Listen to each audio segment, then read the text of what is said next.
Yes. So, Colin, we're gonna jump off with you. We've been talking about digital transformation for a while, but now, to some extent, as I said, we almost spoke of digital transformation in its prospective sense, future tense. But now it seems as if the future has been brought forward. How are you seeing this time and digital transformation? Okay. Good afternoon, audience. A warm welcome to you all. Glad to have you here this afternoon. Well, Colando, I mean, a few weeks ago, there was an image circulating, on Twitter, right? And the image was a multiple choice survey question that pretty much was asking, who led the digital transformation in your company? And the first option was it your CEO? The second option was it your chief technical officer? And the third option was it COVID-19? Now, this was really tongue-in-cheek. It wasn't a real survey, but it did raise a very important point. And that point was that the emergence of the pandemic really had serious implications for businesses, how they conducted business with their customers and also their members of staff as well. And these things needed to be addressed urgently. A new normal really has emerged very quickly, right? And it's still emerging as we speak.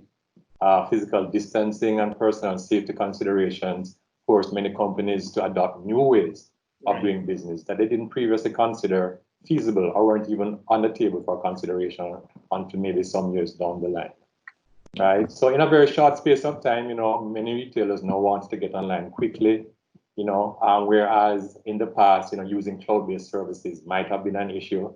All of a sudden, that's not an issue anymore, right? There's a high demand for telecommunication platforms to support remote work, online learning, and even telemedicine, right? And deliver services are now part of this new normal that we're seeing today, right? And of course, physical distancing aside, one of the impacts the pandemic has had, right, is the fallout in economic activity. Right. And this again has forced many companies to look at, how they can use technology to maintain reasonable levels of operations and also to reduce the costs associated with running their businesses in general. And, if you consider what digital transformation is, right, in layman terms, it's pretty much the adoption of technology that favors digital first experiences over in-person transactions. And by digital first, I mean, your first line of business in terms of doing business with your customer is digital and not in person. Okay. Right? And internally, right, your first option for even conducting the things that you do internally within your organization is also digital. Mm-hmm. This is what digital transformation really speaks about. It's basically favoring automated business processes over, manual processes, for example. Right. Right. And, it ultimately changes how businesses operate internally and how they engage with their customers. So there's an entire cultural shift that takes place within an organization when they do adopt, digital transformation as a strategy. Right. And pretty much the COVID-19 pandemic has led, businesses and consumers right to that doorstep in record time as well. On a day-to-day basis, you can see how various companies are responding right to the pandemic from a business perspective. Right. Generally, we are seeing where one major financial institution had announced that they were accelerating plans they had previously planned for 2024. Right. And now implementing some of those strategies. Yeah, right, I saw that on the news, yes. Right. So it really has led to a wide adoption of technologies, centered around offering services remotely, working remotely, and low or no human contact transacting, and also improving business efficiency in terms of operations. And it really represents a huge opportunity for our local innovators as well, and technology service providers who can now step up to the plate, to provide a solution in what is becoming this expected new normal for Jamaica. Right. Okay. I don't know, Sean or Chris, did you want to weigh in any at all? How are you seeing the digital transformation happening right now in these COVID times, these Corona times, as I like to call it? Well, one way to look at it is like saying digital transformation on steroids. That's what COVID has presented to us. Right. And particularly important is the fact that everybody is in a mode where they need to be learning. and continuously relearning in order to support these digital platforms. Many companies were not ready. So the situation that presents itself is that persons now have to embrace the type of education that they will need to drive the outcomes for those transformational projects. Many people have to adopt and move to the cloud. Many institutions have to say online will become our new platform for years to come. But many persons are still in a learning mode, which therefore means that you have to focus on that experience of the learner and those who are providing the services to those persons who need to use it. So it's a massive thing. And for me, the culture and the experience is the two key things that actually must drive this. And so what you're indicating here, Sean, is that it's not just the technology that is impacting folks, but also the people, the human resource, the humans work with the technology. They also are trying to get up to speed. Definitely. Yeah. Jump in from in here. Organizations are not just trying to get the technology, but also the people. Sorry, and Felicia does that. Jump in. I'm gonna jump in my meeting now. All right. Just wondering if you join, you could just go on mute unless when we come to the question time, you can take that off. Sorry, Chris, we were hoping to get a comment from you. Yes, Kalanda, I was about to make a comment and I heard some newcomers unmuted. So yes, supporting Colin and Sean, what they're saying, for sure. The interesting thing, is when you're asking a user who's been in an organization to work from home for the first time ever, there's an expectation that this thing is going to work the exact same way. And that presents a range of challenges around security. So that's what is in organization. But with respect to just commerce in general, if all of a sudden your business relied on folks to turn up to your establishment, right? Man, it's unless you have a to make up a word here now, a pivotable, right? A pivotable situation. Yes. Then you're in for a rude awakening as it relates to how you leverage and utilize technology and having the right partners to choose that technology. So yeah, it's a new normal, and it would be very interesting to be 24 months from now and read that document as to who made it and who didn't. Who made it and who didn't.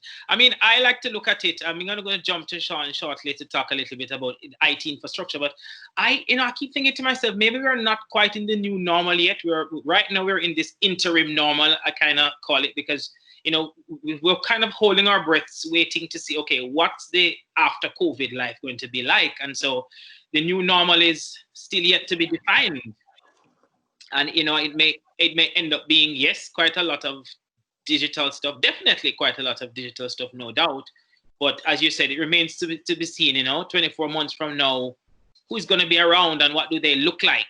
And Kalanda, I would argue that those folks who have the foresight and who are pulling on the collective wisdom of their team and looking at the countries that were way ahead of us in terms of their patient zero. I mean, we are at 50 something, almost 60 days from our patient zero, but there are countries who were there, from December last year before us.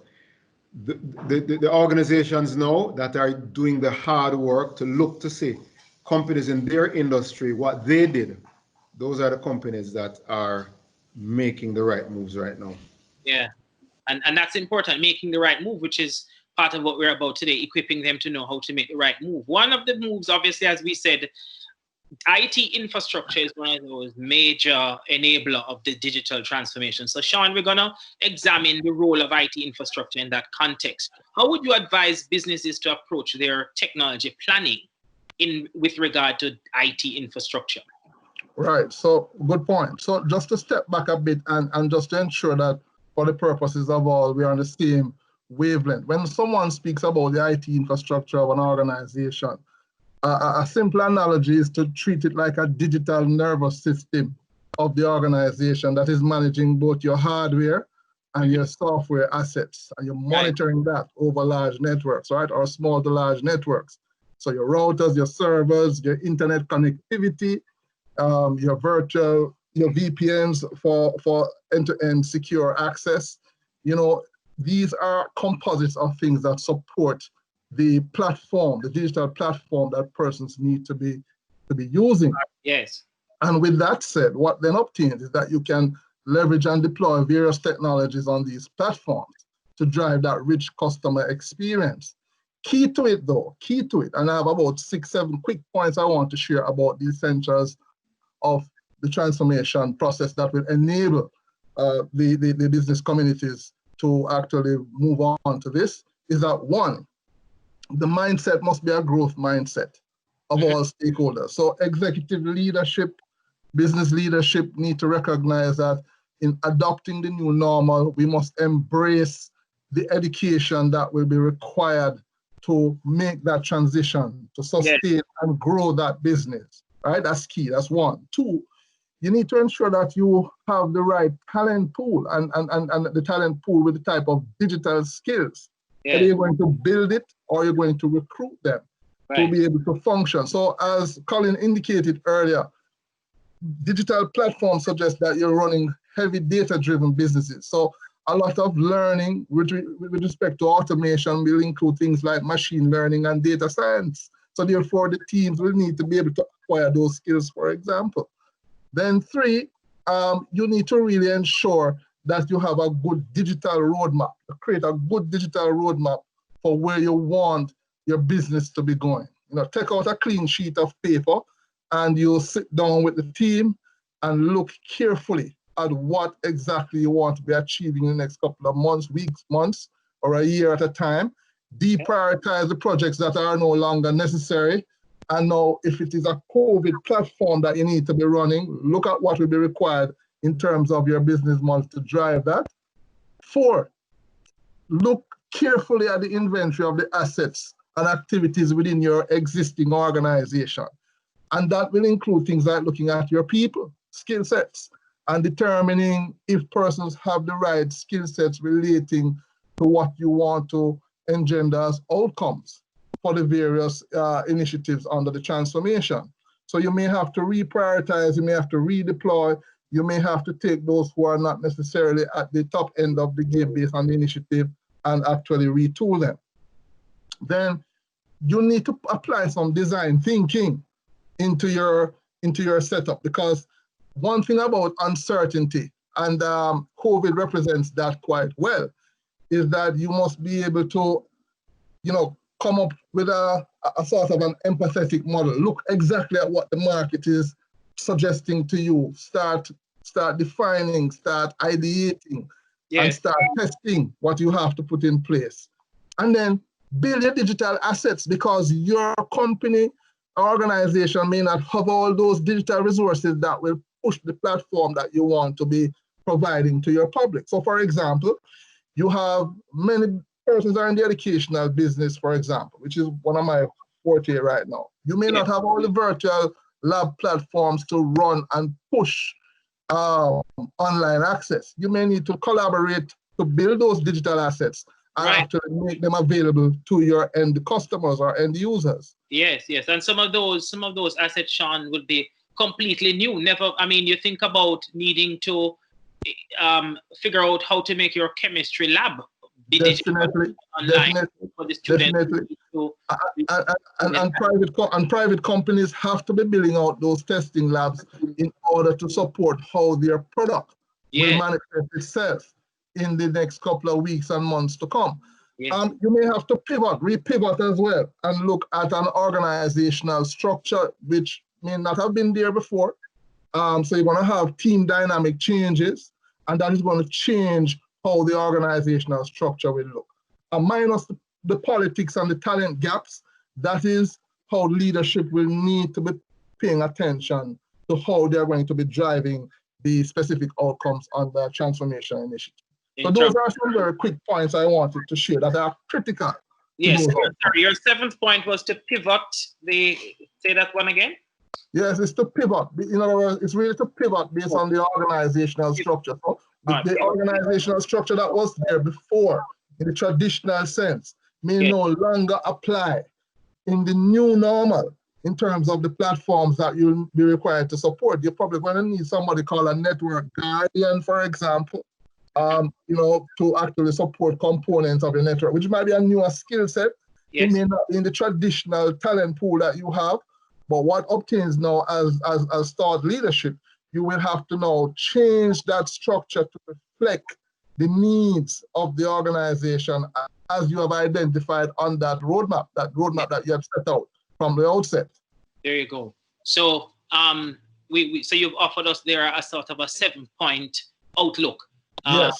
in terms of the approach to the planning for that technology. And of course, we can probably build that out and share that with the attendees here in the EMAG that we're going to send after the third of our webinar session. So thank you very much there, Sean. Quickly, a change in mindset, number one. The second thing is the right talent pool.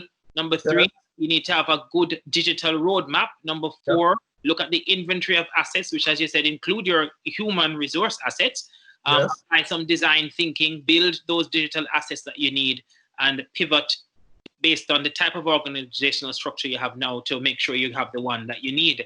What is the role, you think, of government in enabling this kind of transformation? When you think of government, there are, you think about regulations, and regulations would have some policies involved, and these would create some opportunities, because sometimes regulations come with a bit of funding, especially to help smaller organizations that may not have the big bucks like some of their bigger contemporaries. Yes. What do you think the role of government is in something like this? Government's role is critical, very critical to this outcome. Our government here in Jamaica, in terms of its mandate and the 2030 vision, is really to transform the country to a digital society. And I heard the Prime Minister articulating that up to recently. I would argue that it is already here. And the context of that is to suggest that we must now put the necessary digital policy framework in place that will support these outcomes. Similar to what happens in the US and Europe, where they have developed august bodies to achieve those outcomes, commission, data commissions. Here in Jamaica, we have already started our own information commission that will drive that element of the policy development that will tie back to the ICT authority that you hear government speaking about so frequently in the press. So specific to that, government must recognize or will recognize that you have to put the people first in terms of being able to leverage these technologies, in terms of this transformational agenda. So it is critical, extremely critical, that is done. And how they will achieve it is by doing a few quick things, I think. They will need to ensure that they build out a robust broadband network that can support the elements of the schools, your homes, your hospitals, you name it. And you have to expand that in such a way that we're using supercomputing resources or capacity over those networks to ensure that this is done. All of this will be supported under policy provision. So it's not a fly-by-night intent. We are already on the road of getting some of those things done. Jamaica is one of those countries, in the Caribbean that can boast to suggest that they have been actually pushing out technologies to support the market. We're about 60% or 65% of internet penetration in the country, but right now we would really like to get to the 100% or close to it. And the policy provisions that will give the required opportunities for this are post-haste urgent, right? So I think these are great times, these are grand times, despite the challenges that we are having under COVID. It's a grand opportunity to actually build out this ecosystem at this time and moment. Right, and you know what? The idea about the need for a robust infrastructure for connectivity is even more apparent when it comes to what's happening with our education sector right now. Yes. And the number of children who are currently not able to participate. Yes. And a key part of that problem is governments don't get to decide where internet is outlaid. Private businesses do, because private businesses are the ones who own the networks and have to finance their deployment. So policies have got to consider how governments make different choices when they allow businesses to come into the market, because now that we need to rely on these things, what we are seeing here is the true issue of those who have and can access are being, able to advance themselves, while those who are without are, and that goes for business as well, eh? But I'll tell you, what is equally the opportunity there is for great public-private partnerships to achieve those outcomes. So therefore, this is going to test our abilities to collaborate and to cooperate to achieve this national outcome. It's a really great opportunity and time to just do that. And that's what is happening in other jurisdictions. There are several use cases around the world in terms of how this is manifesting itself. China, if you know, is about 98% in terms of splitting that digital divide. They still have 2% unaccounted for, and they're looking at remedial action in terms of putting in satellites, getting village committees in place that try to ensure that there's access in those communities that don't have current access. So therefore, these are the opportunities that we add something here, Kalando. Yeah. You said a while ago that government may not have the wherewithal to decide where internet goes. I would argue a little bit. I'll take off my tTech hat and put on my e-learning hat. That, we do have the ability to do influence a little bit, because through Ministry of Technology, let me leave out the science and the energy part. Ministry of Technology, there is some components in the Universal Services Fund where there's funding available to put up community access points. So you do have a little bit of kind of influence. It is not direct. And also because the government has to issue license to these private businesses that are investing in technology, you can do a little bit of lobbying. You can do it in part of your contractual arrangement. Indeed. There are some things that you can do. So for example, there are mandates, agreements with some of these technology players that once the fiber or their main backhaul connectivity is passing certain communities, we can tap into it and create internet access. So that's some of the things that through e-learning and USF partnership, we are in fact doing to help deliver that e-learning capability to some of these students. Matter of fact, just today, we are delivering our first tranche of some tablets and some other technologies to teachers out there.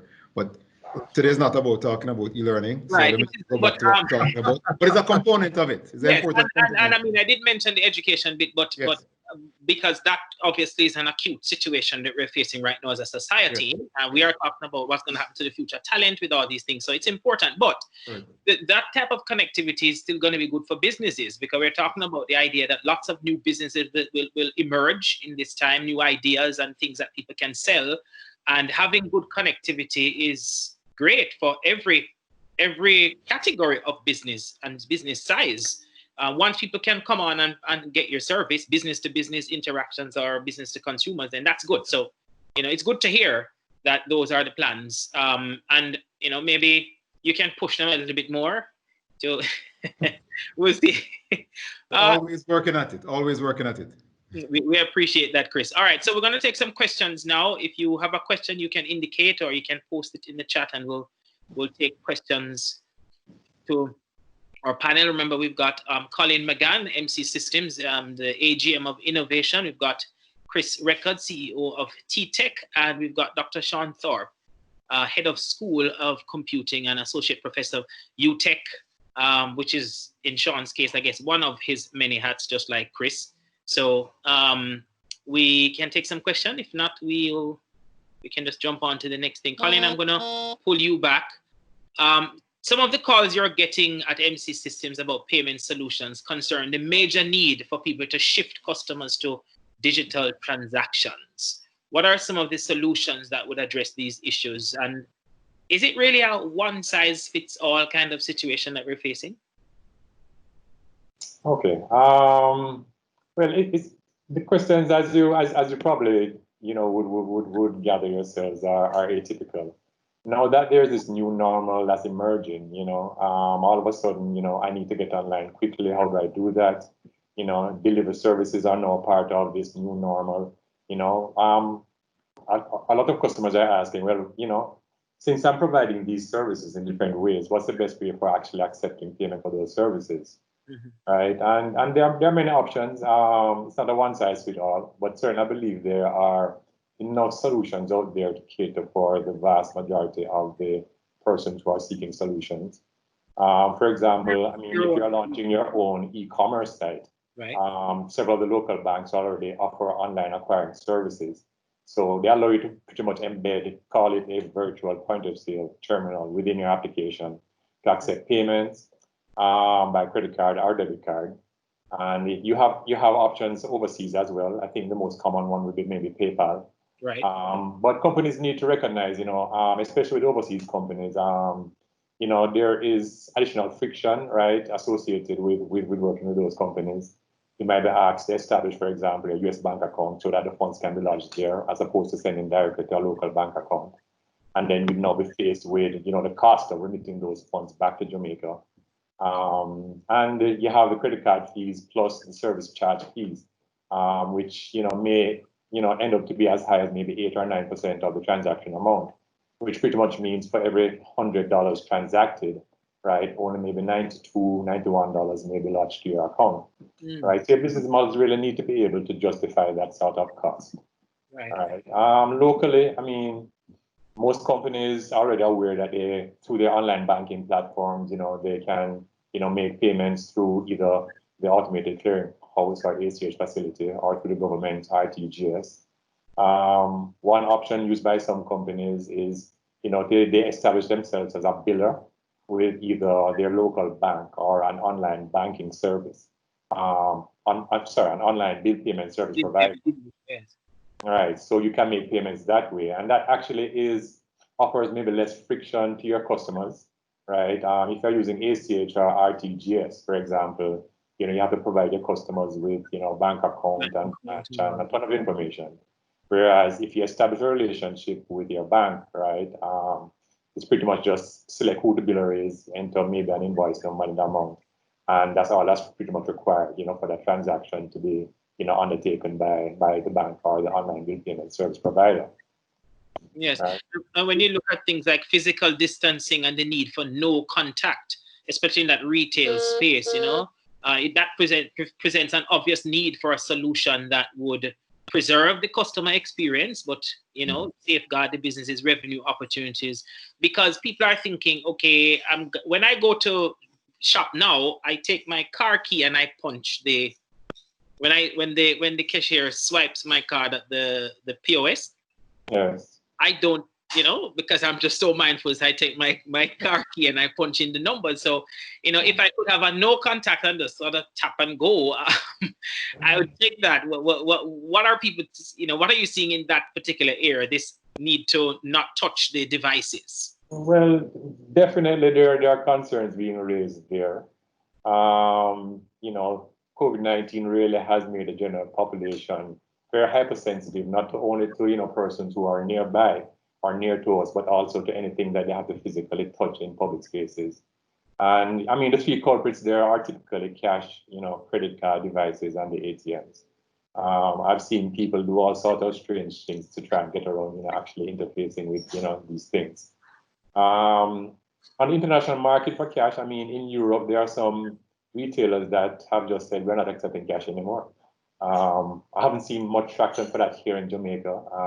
The reason for that might be because maybe Europe was maybe harder hit in terms of the impact of the pandemic, right? They would have gone to more extreme measures than we do. But I mean, in the back of our head, we all know that cash is very dirty. Cash is dirty, so your cards and so are the credit card devices that we actually have to be interfacing with on a day-to-day basis at retailers. I've seen, I've gone to retailers and seen the cashiers, spraying the point of sale machines after every use with rubbing alcohol. MC supports these machines, and I'm thinking that cannot be a good thing. I don't think it's something that we actually envisioned will be taking place. Because you don't have to prepare for when the repairing those machines that you provide. Because some of them are your machines, eh? They are our machines, right? They're all your machines. So I'm sure that basically the failure rate must be rising in terms of machines that are being reported as not working. But on the international front, I mean, what the current trend is to move to contactless payments. Right. Right. I believe that MasterCard did a survey recently that showed that in other markets, upwards of 50% of the transactions at point of sale is being facilitated by, contactless point of sale machines and contactless cards as well. Right. So I encourage that some of the banks here locally that they have also started to roll out, do their deployment of contactless point of sale machines as well. Right. And I've already started to replace their credit and debit cards with contactless cards. The ATM space, not much taking their place there right now. I've seen all sorts of gymnastics, people trying to open the ATM doors with their legs instead of, touching the things. Some people using gloves or using cellophane to actually, putting the cellophane over the keys in order to not to be able to touch them. Right. What I do expect, over time is that maybe, voice-enabled systems have really evolved significantly over the past several years, right? So platforms like Siri, Alexa, and Google pretty much have very advanced capabilities that we really haven't seen much use of, right, outside of, personal applications. And there's opportunity there really for that not to become some sort of entry into, the wider market, right, in terms of interfacing with consumer devices. So I expect that at some point in time that, you may actually see, ATMs that are pretty much voice enabled in that manner. So you can actually interact with the ATM without actually having to physically touch a keyboard or anything like that. Right. But of course, businesses have to weigh, you can't implement technology for technology's sake, right? You really have to weigh the implications in terms of the cost of that technology versus the convenience that you want to offer to your consumers, and also put in place things that the consumers will actually, are willing to use. We know that in Jamaica here we have an aversion to things, such as some technologies, based on a couple other projects that the government tried to launch. So we need to take those things into consideration. Right. Short answer to your question is, I believe there are a reasonable amount of options actually available, to facilitate, digital payments and, physical distancing and low touch concerns.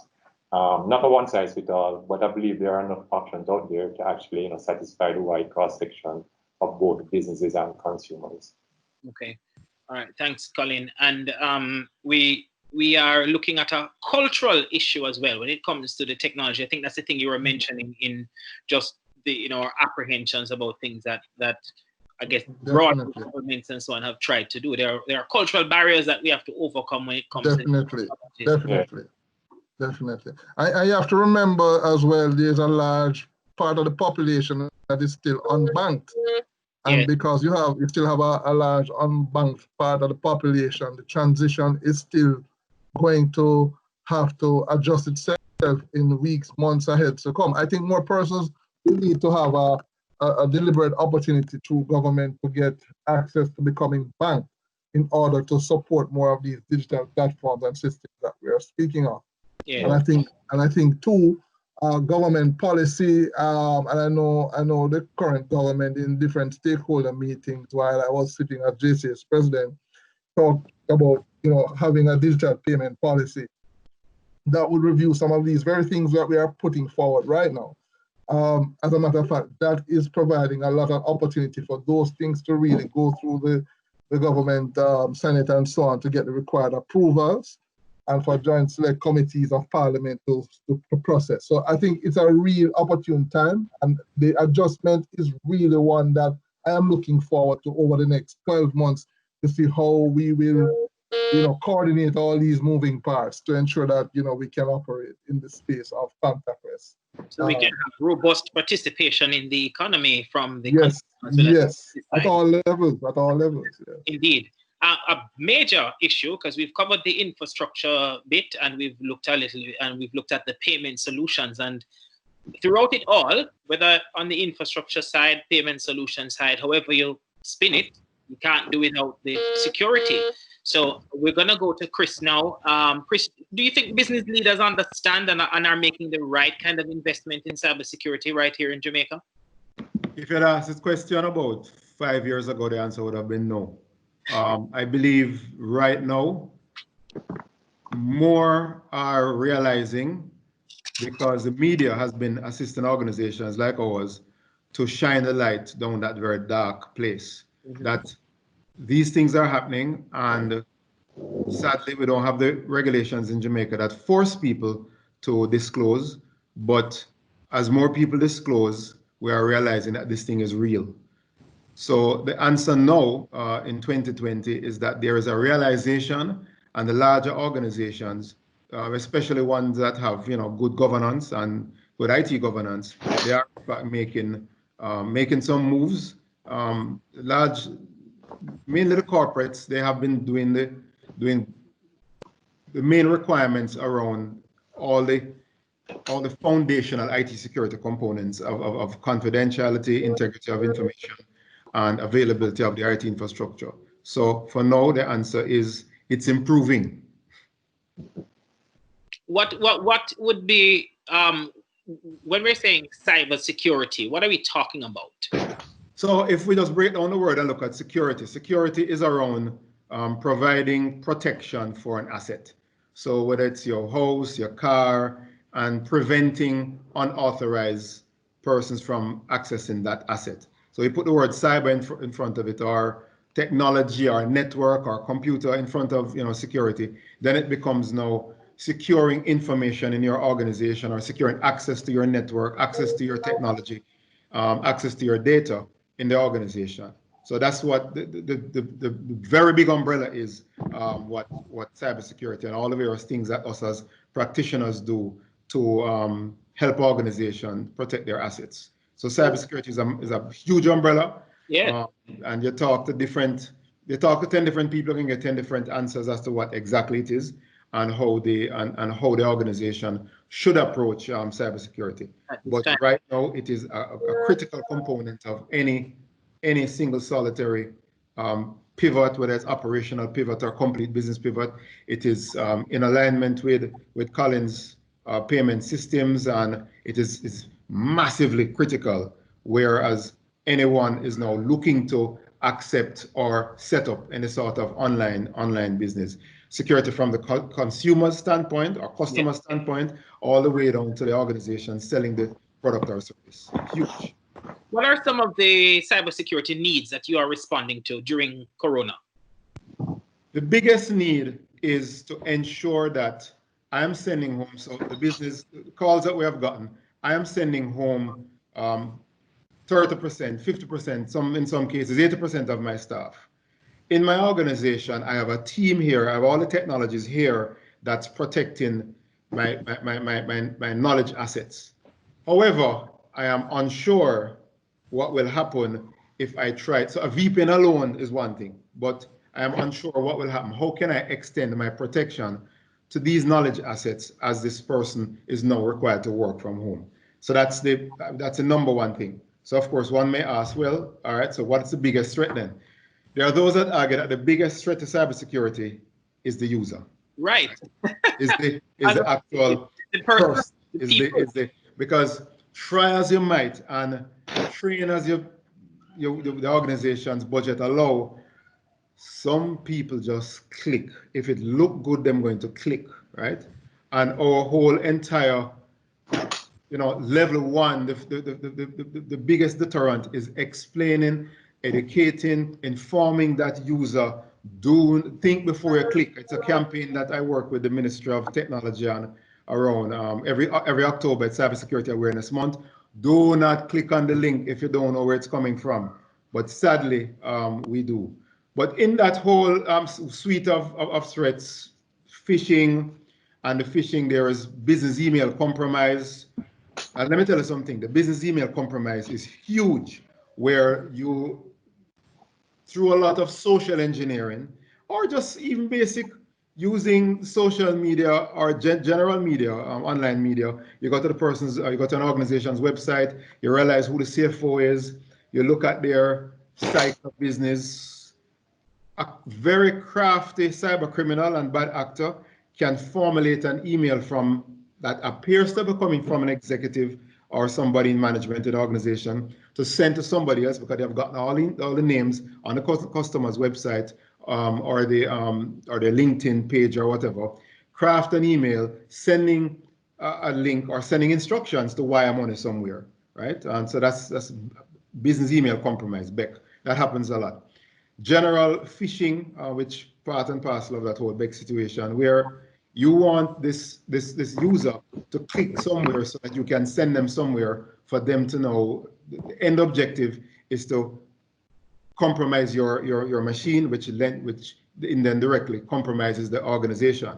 Right. Malware, short for malicious software. The whole idea is that, look, any which way but loose, the bad actor is trying their very best to ensure that I get a look into what's going on in the organization. I may be able to put on keyboard trackers so I can pick up passwords. All of these various threats are what's out there. But the biggest personal protector can be the user. The technologies are there. So lots of technologies are out there implemented by all of us to check email for those malicious software and the malware, and to recognize there's a whole set of artificial intelligence and type software out there to be installed to recognize wordings and mannerisms.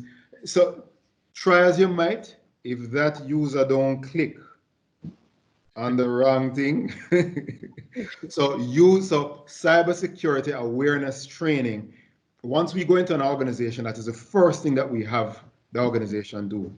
And part of that cybersecurity awareness training process that we do is that, in association with either the owner, the chairperson, or somebody at an executive level, we do a baseline in the organization. So we actually send out some sort of a phishing campaign. We send it through the entire organization, and we measure the click rate and how many users in the organization and that mannerism.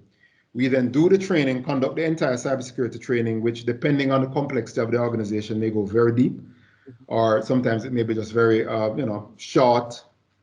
And then at the end of it, we do that assessment again.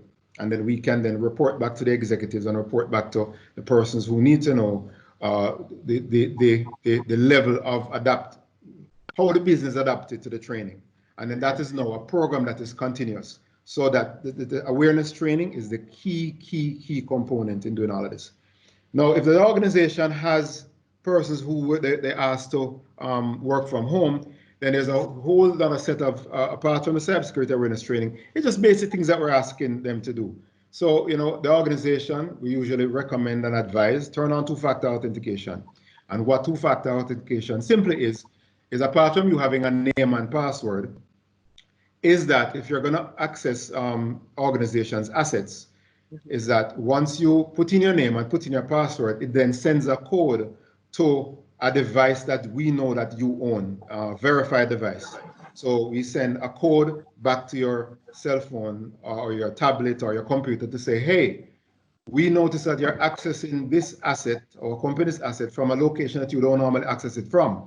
Right. So I just want to make sure that this is you. So I know that your cell number is this, or I know that your email address is this. The code that I just sent you, put it back in here. So that's a kind of a verification, multi-factor authentication or two-factor authentication. So that's one key thing that we ask for. Other key things that we're asking, not just the end user who's working from home now, but the company, to ensure is that, beg you, back up your data. Right. Because if ransomware hits, which is another big risk and a big factor out there, a big threat, if ransomware hits, the key thing is that your data, you no longer have access to your data, right? And what ransomware is, for those who don't know, it's simply malicious software that has encrypted your own data. So a big key situation is that there's a lot of small and medium-sized businesses that just believe that, sure, I don't need to do none of the cybersecurity thing, man. I don't have nothing that nobody wants. But you have something that you want, and you want access to your data. So if I prevent you from accessing your data, then I figure out a value. Exactly. And then, we have responded to a number of those. And by the way, ever since COVID, malware attacks have increased globally exponentially, because so many of us are so anxious and jumpy, as Jamaican man said, around information on COVID. So you're willing to click on any link that comes in to even sort of give you a false promise that here's some new information of, you know, some smelling sauce or something you can rub that will somehow prevent this thing. And people are clicking left, right, and center on those things. And sadly, our cybersecurity incident response team has been kept very busy responding to people clicking on the wrong link. I'm gonna see if we can, you can, folks, you can unmute and ask a question now, if you, because I'm not seeing any questions in the chat, but we will take some questions now. We do have Colin, Innovation AGM from MC Systems. We have Dr. Sean Thorpe, Associate Professor at UTech, and Chris Reckord from tTech are all online. Chris drives the entity down at tTech, or runs it. I don't know if whichever term he wants to use. So we've got some experts for you guys, and collaborate with the team to get things going. There you go. That's the right CEO answer. So Chris, it's true that the more digitally connected our economy becomes, the more risks businesses and consumers face. I mean, it seems like it would flow. Absolutely, 110%. Right. And as Colin said earlier on, all that's happening right now, where we're now realizing that so much of our livelihood required us to get up and go somewhere to make things happen. All of a sudden now, using back the word again that we're going to hear a lot nowadays, is that everyone is pivoting to go online, right? And you know, the payment solutions offered by MCS and others, we need to ensure that a big situation that's about to hit us in Jamaica right now is the Data Protection Act is about to be passed. It's just finished its passage through joint select. It's coming to be argued in Parliament shortly. That new payment provider, not too sure the terms that you use, Colin, when somebody becomes a customer, but that new person that has taken that device and now going to use those systems, they have to have the necessary protection to protect my data. If I also am going to be becoming a customer to, I mean, I have two children here, and whenever they hear the ice cream truck, the chase outside, suppose I have a situation, well, and sometimes I miss it because there are too many roads around that turn on the wrong way. Suppose that same ice cream person wants to now take orders up front in the morning. So we'll go on with order. I want to ensure that there's some security in place, that my name, my email address, my address, whatever number, address, all these things are protected. Right. And protected as I transmitted them to this person, and protected as it sits in that person's, whether it's database or wherever it sits. So I mean, I'm jumping into this example, but it is a tremendous importance that my data is protected, and the information that is going to and from this vendor, it is secure. And also protected when the data is then passed to a disaster recovery provider to hold, which I didn't have an engagement with the disaster recovery provider. Exactly. So, you know, we have varying levels of data protection. So, I mean, that whole area needs to be opened up so that if every level of business understands what we're really in for when we're going to chase this act and make sure that we abide by it. Yeah. So the data protection, look, that's going to be another 90 to 2-hour debate that we can have. The constraints of what we have here right now doesn't cover it, but understand that once that comes to Parliament and we have the ability to see the final product, we are going to be in for a rude awakening as to what rights a citizen has with their data. Right. One of the key things, I mean, if you look at GDPR in Europe, one of the key things is the fact that, hey, I have the ability to be forgotten. And even not about ice cream from you last week, Wednesday. I don't want you to be keeping my data and started to use it to send me mailing and all these kind of things for the next year or two. So I say it's a different privacy situation. We are talking about IT security and protection of your data, whether it's at rest, as it travels, and protecting yourself from ransomware, backing up. And by the way, one backup is not a backup. 2 backup is not a backup. We can have a minimum of 3 backups. Right. And one of the most I wanted to jump in, if I could. And to make a point that based on what Chris has just shared, it demonstrates at a wider level the need for national education and security. Outside of universities like mine being able to offer full cybersecurity programs as full degrees or short courses, what is still missing is the fact that the national public, in terms of understanding how to treat with data, is still a miss at a large scale. Yes. So when Chris indicates to you that, well, listen, when the data protection provision comes in place and you have enforcement equivalent to GDPR in Europe, where you can go prison for 7 years or 10 years, and you will find $5 million or $10 million. I do not think our national public fully understands that. In my tenure as JCS president, we started the kind of seminars that would sensitize the public, but I would argue that for 3 million people that all need to get it, almost each of us have a smartphone, that understanding has not yet transitioned in a way that the entire public understands.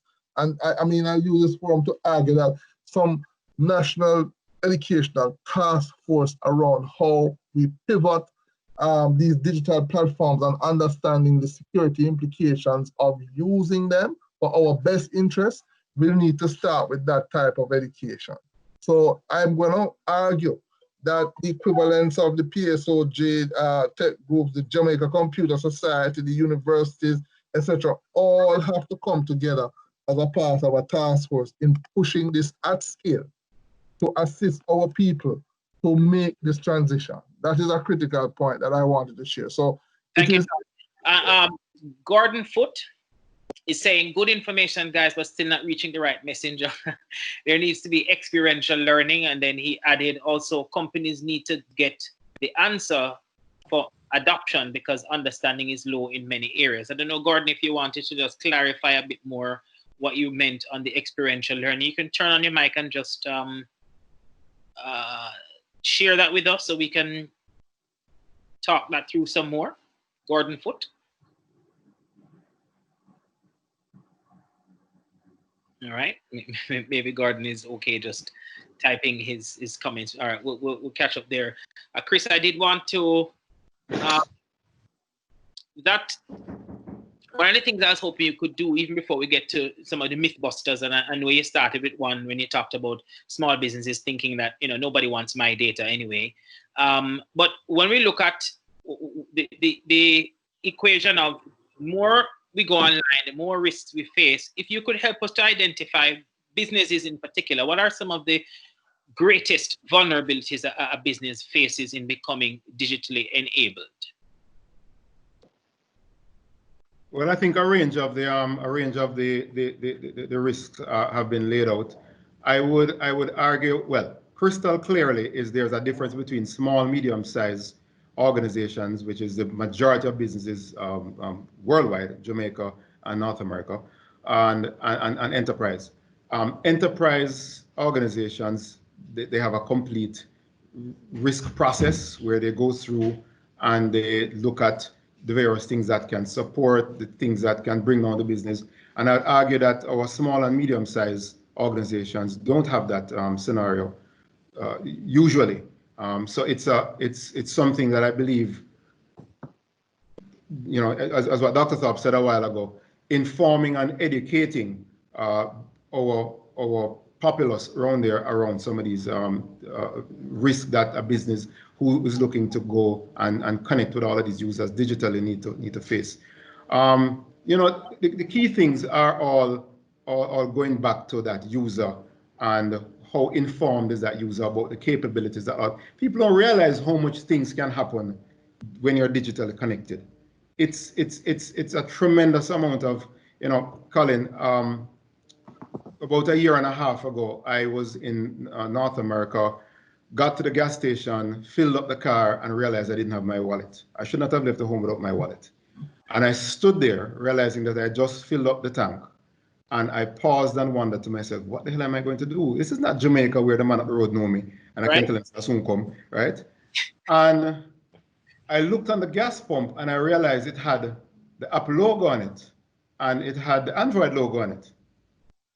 And then I pull out my cell phone and I just rest in front of it, and beep, there's a beep that happened, and I paid. Now, all the things that run through my mind as it comes back to having a robust infrastructure, highly secure, all these various things that are risk out there. But it happened, and it just worked.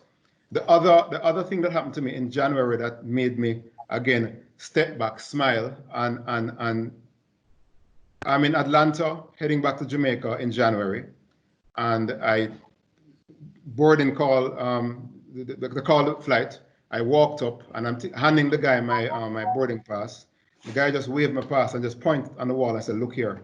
And when I looked, there was a camera there, and then again I heard a beep, and then instantaneously something printed out, and I realized that that is me, my information, my seat.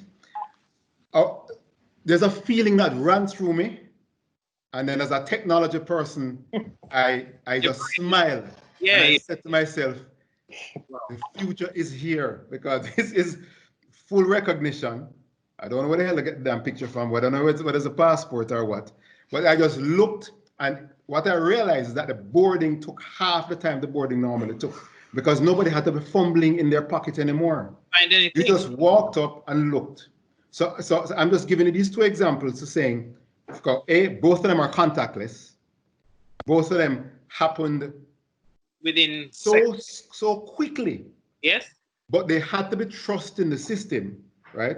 So if I take off my e-learning hat and my tTech hat and put on my chairman of the PSOJ's Innovation and Digital Transformation Committee hat and talk about, I know there's great angst out there in the society as we talk about a national digital identification. But if you have some of these things with all the necessary protection and all the necessary, legal rights and all these things protecting it, the amount of possibilities that exist for especially that small and medium-sized business that wants to go digital, right? The sky's the limit, and the possibilities are endless. I will tell you my story now about turning up at PriceMart, and I live very far from PriceMart, and totally forgot my wallet with my cards, and didn't have the joy of just going in. I did have my phone, but I definitely had to drive back home and go to PriceMart another day. And I'm telling you, I go through some traffic that day, and figure out parking, and I was ready. I was like, yeah, man, ready to go to my PriceMart shop. It didn't work out. And I actually thought to myself, I didn't have some kind of way to just use my phone to pay. So big opportunity for Colin, right? I'm sure he's working on it. I know he's working on it. Yeah, because I think so too. Because for the rest of my time in North America on that first trip, I just whipped up my phone everywhere I went. I didn't have to, and don't touch anything. You just hover it, and life was good. Oh, okay. We got a question from the panel. Person for the panel. What is the next gen or most technology progressive solution that your business are currently using, or which you recommend to your clients to remain in the digital forefront and stay business competitive? The most technologically progressive solution that your businesses are currently using, or that you would recommend to clients to remain? Well, Kalanda, I think the person asking this is Jermaine. All I would say is this is a it depends question, right? So it depends on your industry and your business. And the fact of the matter is that I gave an example in a call I was on earlier around, so myself and my chairman, we've been on a little road trip over the last 2 years, just trying to educate boards and the various board members around what digital transformation is and what it means for their business. And one board member stepped up to us in a break at one of the sessions in a financial organization, and they said to me, I can't wrap my mind around what you mean by digital transformation. And then I said to the person, I said, in this organization, how long does an account, a brand new user walking off the street, how long does an account take to be open? And the person said, well, if most things line up and they have all the necessary thing and JP stamp and sign and all the various things, maybe about 8 to 10 days. Oh, right? What you said? I said 30 minutes. We say 8 to 10 days. No. Hold on. These are some of the traditional organizations in Jamaica. Oh man. How long does accounts for some of these financial institutions take to be open, right? This was about 2 years ago, and some of them is a week or two, right? And I said to the person, I said, make that happen in 5 minutes, and you'd have digitally transformed. And the person's eyes wide open, and I was like, Wow. 5 minutes? No, but that's impossible because, and I started to list out all the things that have to happen. I said, stop, make it happen in 5 minutes. And if it happens in 5 minutes, then you are digital transformed. So Jermaine, all I'm saying is that whatever your business is, right, whatever, because right now, and Colin can answer in terms of payment, as he explained a while ago, we still have challenges because me with putting on my little wine business hat now, me with my little wine business, too many hats. Look, man, you're not Jamaican. How much business you have? Right? Putting on my wine hat, right? When we had a local wine bar in Devon House and was trying to have people buy wine online, to try to figure that out and get this grief. So even just getting the small man to be able to just sell a product or service online without having to have any infrastructure, whether you just have a tablet and it's just, how can that happen? So as I said, don't know what business Jermaine is in. So Jermaine is really and truly depends. But I can tell you, MC Systems does have a sort of a next-gen, very progressive piece of technology, but it's more so on the payroll side than it is on the payment side. Jeremy, I don't know if Colin wanted to comment some more. It's called BizPay Cash, and it does exactly what you just described, Chris. It's a payroll solution that allows the user to access a loan in a matter of minutes. Minutes, right. So it's basically, you can consider maybe a lending platform, right? Yeah. But it's all app-based, right? So it's totally digital. And if you consider maybe what happened to Calando, right? Slightly different scenario. If he was in Price Mart and getting ready to pay with his debit card, right? And realized that basically he did not have enough money, right, in his bank account, right, to actually make that purchase, right? He'd actually be able to request a loan in real time, and the funds would be deposited basically to his bank account, right, within minutes, providing, of course, that he does have a bank account that, you know, the platform supports. All right, so pretty much just one of the things that we're working on. In the digital transformation space, I agree with Chris, it really is an it depends business. A lot of the focus on digital transformation is facilitated by things like robotic process automation, which are basically, you know, workflow engines that you can configure, right, to actually interface with your systems and replace a lot of the manual things that end users are doing, which pretty much frees them up to do more meaningful work. The scenario that Chris mentioned, whereby to open an account and that took, you know, days, right? It's a robot doing that, a software robot doing that can reduce that effort, right? And maybe be even more efficient at it, right? To maybe within minutes, depending on, you know, what sort of data, right, and systems you make available to it, right? So it really depends, right? But there are a lot of options, really, right, in terms of, you know, what you can actually bring to the table, right, in terms of innovation, innovative solutions. Okay. I would ask Colin. We may not be able to have the answer now, but very curious, and it's a discussion that I'd like to have at another time, maybe for another webinar like this. All right. Why hasn't mobile payment platforms taken off in this country? Again, I know it's a can of worms opening, but I've been interested to find out for a while, and I'll be happy to agitate for another discussion around that. But I don't know if you can give it a short answer right now. Yeah, we can have that conversation, Chris. There are various reasons.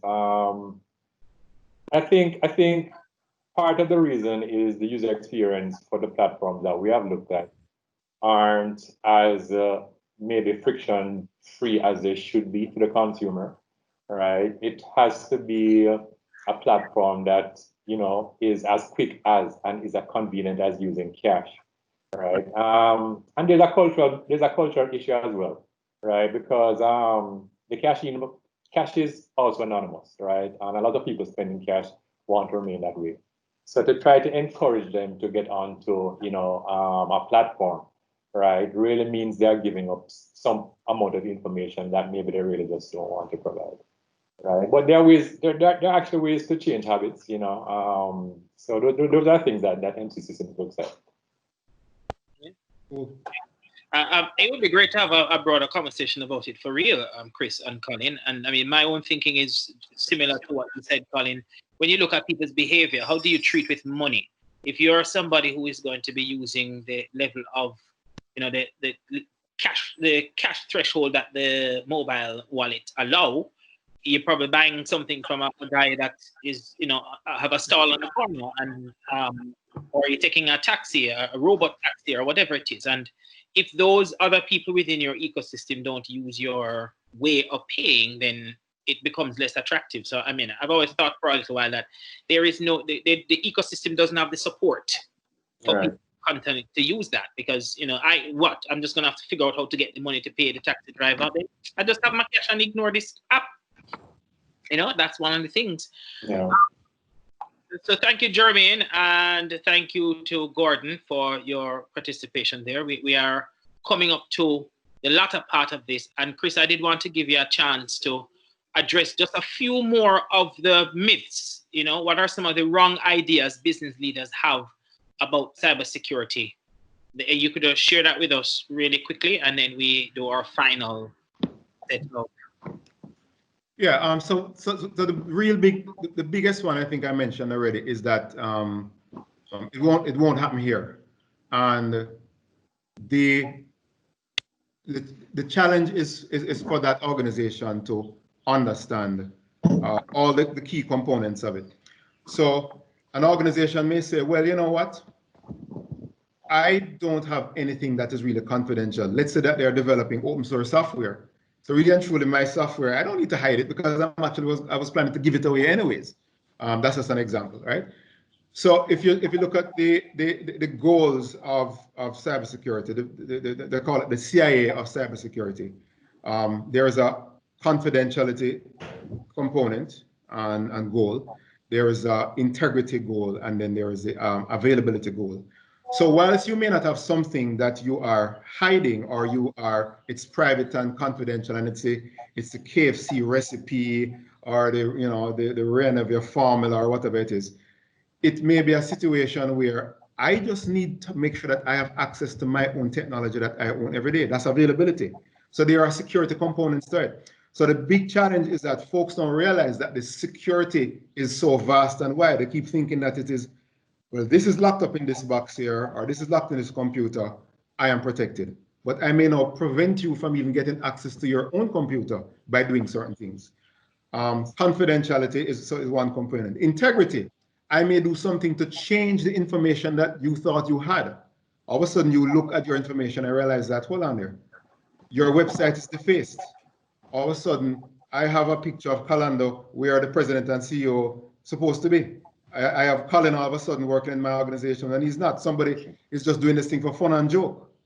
So if one digs deep into the confidentiality component, one digs deep into the availability, the integrity component, and the availability component, those are the three big areas in which there's a lot of misconceptions as to why should I protect, how can I protect, what am I protecting, why am I protecting? And what organizations like all of us here do is try our very best to inform and educate. As you know, I say Gordon's comments around experiential learning and still not reaching the right messenger. You know, wish you would elaborate a little bit more. But the messenger is at many different levels in the organization, and the message recipient is many different levels in the organization. And when we go to talk to companies, we have to figure out who the audience is, and we change the message accordingly. We can't come in there this geek speak and technobabble when we're talking to a board and management team. So there's a situation where there's another challenge, Calendar, is the trust level within an organization. So the CEO or the chairman of the company believes that my guys, we have some bright guys down there. They have this thing under control, right? And they don't allow MC Systems or tTech to come in the organization to take a look because the IT guys are. And I said this. I used to be fearful of saying it one time, but the IT guys are blocking because I said, Lord of mercy, they're going to come and see the skeletons in our closet. And I say it now. I mean, I was once an IT guy. I was once in charge of IT of a company, and I know that I had skeletons in my closet. right? And once the outside person comes in, you know, they're going to see it, and it's just a matter of us being open and honest and being transparent nowadays. So those are, you know, Chris, here. Yeah, man. I don't want to take away from what you guys are doing.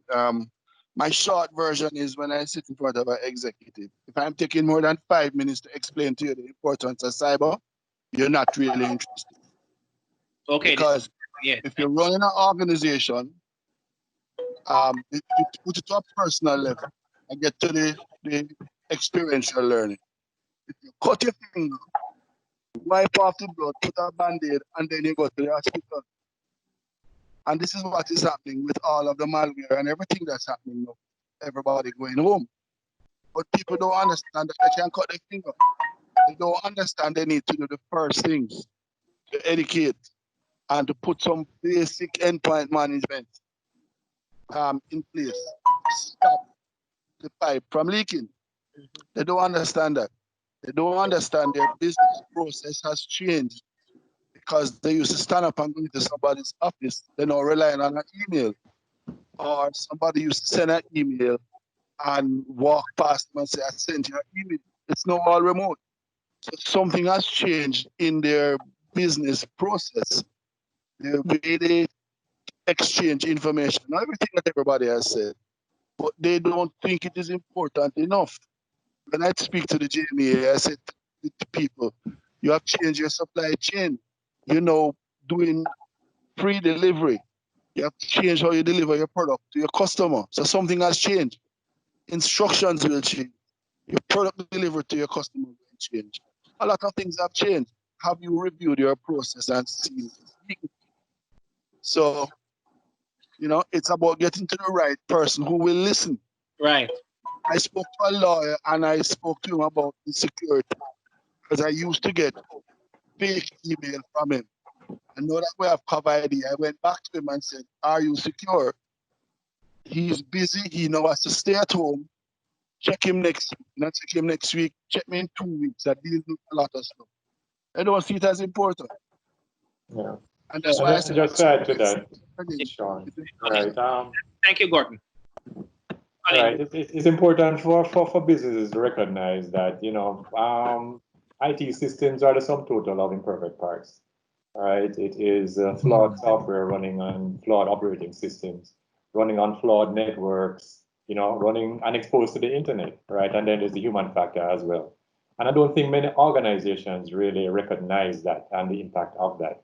Right. Sound like a philosopher. Right, cyber terrorism is a business, and persons need to recognize that. Just like how me and Chris get up in the morning and put on our shirt. Well, we're not going anywhere, right? We're probably staying home. But it is somebody's business now to target your operations, to understand where the flaws are in your systems, right? And that's what they do on a day-to-day basis, right? And the mindset has to change from thinking that, you know, I am not a target because you are, or I don't have any assets that you're interested in. Because if you lose access to all your data, that is the value of your business, right? That mindset really needs to change. You need to change the mindset from, you know, thinking that, you know, I probably won't get hit. It is really a matter of when am I going to get hit, and how am I as an organization going to recover, right, after I am hit, all right? And that really needs to be something that really needs to be, Sharon is quite right, that sort of education needs to take place. Exactly. The education is very necessary, definitely. Right. Education is very necessary. So we seem to be coming around to understanding that even as we discussed today about choosing the right technology, a mindset change about technology and security and the whole thing is just as important as that choice about which piece of technology to invest in. Emilio Cole is saying, so currently what technologies are out there now that will help me to protect my data? Let's say I don't have the money to get something expensive. Is there something I can do, something I can get now to help me with that protection of my data? Is that you, Chris, or I would suggest that if the person is first and foremost, if the person is working from home and they are a part of a small and medium-sized business, go back to the business to find out what the policies are with respect to work from home and what technologies that the company owns, asset the company owns that cannot be deployed on your machine. Now, two things. Are you using your personal computer, or did the company issue a machine? If the company issued a machine, there should be some endpoint protection, as God mentioned a while ago, on that device. Now, if you're a solopreneur and you're not part of a company and you're not doing it yourself and you're cautious about all of this and you're now realizing that, Lord of mercy, I'm exposed, I need to do something, I would suggest that you go to the top, the top 2 or top 3 organizations in the industry. Most of them have free or very, very low cost software. So you're going to go to an organization, whether it's McAfee or Bitdefender or Sophos, or at least, you can look at any other reputable websites around, list of top 5 cybersecurity endpoint protection software. And most of them have a free version that you can download and try, at least try for 90 days, especially in this COVID time. Oh Lord, everyone is giving all kind of offers, right? I use my little Fitbit, and Fitbit offer me some new thing for 90 days, don't need to do nothing. I'm like, oh, I take it. So there's lots and lots of offers out there from someone who, that's Emilio. Yes. I'm looking. Yeah, so Emilio, let's say that of a money too. Right, so go to the top 3, look at them, and just try them. Some of them have the free version that you can use forever, right? And they will always try to sell you. Don't worry, once you put in the name and email address in there to get the free version, you're gonna get an email once or twice, someone trying to upgrade it to the, but it will give you some very basic protection. There's also free cybersecurity awareness training online that you can just go through, sit through a few videos. Let me tell you, look folks, the internet right now is an extended brain. Yes, there's a bunch of junk out there, just like when you get stupid thoughts sometimes, there's a bunch of junk out there and you have to eliminate that. But there's a ton of great information. Also, as you state, to go to top 3 websites, how can I verify that website I go to is legit? So good question. No, good question, because which is why my recommendation always is to go directly to the site. Go directly to McAfee.com, go directly to Bitdefender.com. You're going directly to a cybersecurity website versus going to some sort of a malware website. Go to a reputable source, whether it's Forbes magazine or PC magazine. Yes, it's still out there. PC magazine, and you go in there and you say, who are the top 3 endpoint protection? It will give you the link and it will take you to the legitimate website. So there are still some trustworthy sites out there that you can actually use. If you're independent, yes. If I may add, Chris, looking around for websites, make sure you look at the URLs with the HTTPS and the security configuration in the URLs to give you some sense of understanding. But Emilio, I wanted to say to you, the cost of security and putting in security is way cheaper than the impact that it has to the business feeling. If you put a $34 or $35 security solution in, that could save you $1 million. Just think about the scale of what that cost is. It's fairly low as opposed to the trade-off of what you could lose if you don't have it in, and not having any option to actually redeem the business at some point in the future. So it comes with a trade-off. I'll say to what Chris has just shared with you is that there's no absolute security and there's no zero cost factor to get in. There's always a little cost, but that little cost is going to be way less than what you'd have to invest if you did not put it in. Simply put, in my mind. Gordon here, just one slight variation on that. We are all here and would like to sell people stuff. Yeah. Call me, call Chris, call whoever Yeah. who wants to sell you something and learn a little bit from them for free and then go and search. Yes. Get right. Something. Just don't go and search. No. All right. Yeah, thank you so much for that, Gordon, and also Andrew Getton, who was informing Emilio that you will also the site will also have the HTTPS. Yes, from security. Yes. Which Sean mentioned earlier, gentlemen and the ladies on the call. Eric Abdul is saying, wait, Emilio, might I suggest you all putting your contact details out there? Sure. Okay. Eric, Abdul, what advice would you give to a business that are still skeptical in putting their servers in the cloud, considering the rise of cyber crimes? Who is going to take that? Well, I could argue right now, I mean, we have some solutions that we are putting in the cloud as universities. And what we are paying attention to, Eric, is the service level agreements that the providers, the cloud providers are giving as it relates to such solutions. The SLAs come with the 5 nines. So it may be as close as you can get to assuring that the organization, especially if it's a commercial entity to which you're actually housing the data in the cloud for that business, will give you some level of assurance that your data is protected, or the liabilities that come with not securing your interest as the customer means that that vendor has some liability to you in a significant way.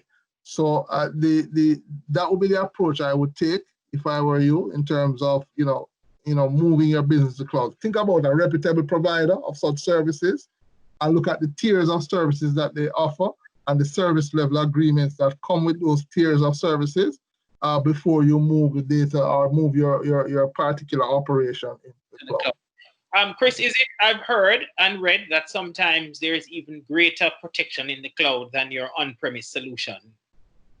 Can you respond to that, Chris? Definitely. All right. So in support of what Sean said a while ago, and to answer the question, yes. Understand that the major cloud providers for infrastructure, and by the way, we have been moving a lot of our customers' infrastructure. I mean, I have one customer that has over 200 servers that we've been managing for a while, and they are moving. Anything that has become end of life, we're not buying any physical new servers anymore. No, guys, just remember, cloud is just somebody's data center somewhere else, right? But because this is their business and they're offering this as a business, the level of security they provide is, I mean, is let's call it, is tighter than any high security government security that is there. So they have made massive investment because this is their business. This is all they do. So it is extremely important that they protect your data while it's in their care. And remember, it's still your data. It's not their data. They own the infrastructure. And last year at one of our events, we have an event every year called TechCon, where we had a lawyer going through and explaining crystal clear the legalese around making a decision to put your servers in the cloud. So if this was, again, 5-8 years ago, I would probably advise to hold off and pause. But no, the top 4, top 5, so yeah, we're talking Microsoft Azure, we're talking Amazon Web Services, we're talking Google, we're talking IBM, we're talking, what's the other one? So those are the top 4 that popped to my mind. These organizations, the security and the contractual arrangements and the protection that they have is way more than you could afford to even think about putting for yourself. And they're offering it to you because you're not paying all the light bill. You're not paying all the security of the walls and the double walls. When I worked in Florida, my job was to manage and monitor our customers. I had about 3 or 4 major customers. One of them was the largest sugar company in the world. We had racks and racks of their servers managing in a data center somewhere. And to get into this data center, the level of security of eye recognition and all these various things to go in there, you're not going to do that for yourself, right? So long answer to a short question, yes, put in your systems in some of the reputable data center facilities in the cloud, because you're just accessing them via some internet connection, is very secure these days. Colin, you were going to respond to the question? No, well, it's just in agreement with what Chris is saying regarding the spend that these reputable cloud service providers actually have in place. Microsoft, for example, I think spent something like $2 billion US, right, in terms of securing their Azure services per year. Right. Yeah. And this may be also, Sean, where some amount of education is also necessary. Definitely. Because there's a misperception that to think that a local company thinks that they can provide, right, better security, right, than one of the reputable cloud service providers, then that certainly is a misperception that needs to be dispelled. Yes, I think it's an opportunity to use webinars like this to start that sensitization campaign. So I'll come back to do part of one if so be the case, but there's a big need for it, for the sensitization. And I'm seeing the questions coming up in the bar here about the various type of security concerns that people genuinely have, rolling out the solutions on these digital platforms. All right, so thank you again, Gordon. Gordon advises to Eric. He says, do it. Don't waste time. Ask yourself when last you did cyber training. You can't be as up to date as the person's coming at you. Plus, everything has been said by the right. Plus, whatever they said on the panel. Yes, Eric, $2 billion a year. Right? Yeah, you're asking. Yes. There's a question from Manning talking about. Yes. He says, you, in summary, yes, thank you, because that's where we're going now. What are the tech solutions I need now to maintain business and after, like top 2 or 3 solutions? I would argue, Mr. Manning, that so for example, my organization, we use the Microsoft suite of products. I don't know if Manning is male or female. Sorry. I would argue that we leverage the Microsoft Office 365 suite of products to keep our entire organization connected. So we are using Teams right here to do this meeting. This function of Teams is just one tiny component of what Teams offers. So we use it to do not only just meetings like this, but we keep all our shared files there. So it is almost like digitally bringing the office to you. So this is just one of the tools that we use. I'll allow Sean or Colin to give an example of something else. Yes, okay. Well, I guess to answer this question, there's a variable there in terms of what exactly the business needs to support and the cost, because Microsoft has its own associated costs with the various per seat license that you need to support the solution.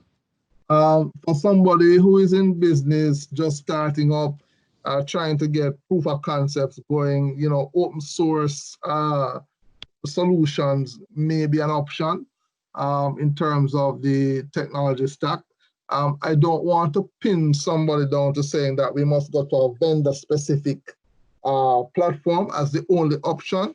It could be vendor agnostic. And by that, we're suggesting then that, running services not only on Windows, but you can also run them on Linux or any Unix variant systems for those who are sort of trying to get into the space and appreciate that is also a very good option over time. So that, I'm a great proponent of the Linux, Academy. So it's something that for those who are new and starting up, like what one of the guest was asking, to just get your company aboard, start looking at those options and do the proof of concepts with them, and then explore licensing arrangements afterwards to move your product forward, especially if you are new as a startup. Okay. Do you have any recommendations to add? So we got Microsoft Survey. Nothing about what Chris and Sean have already mentioned. So payment solutions that they could have now as a technology is going? Sorry, repeat that, Calendar? I ask if you have no particular payment solution to recommend as one of the top 3 that they should to keep going. To keep going. I don't know. I think there are a lot of options that are already available, like I mentioned before. Okay.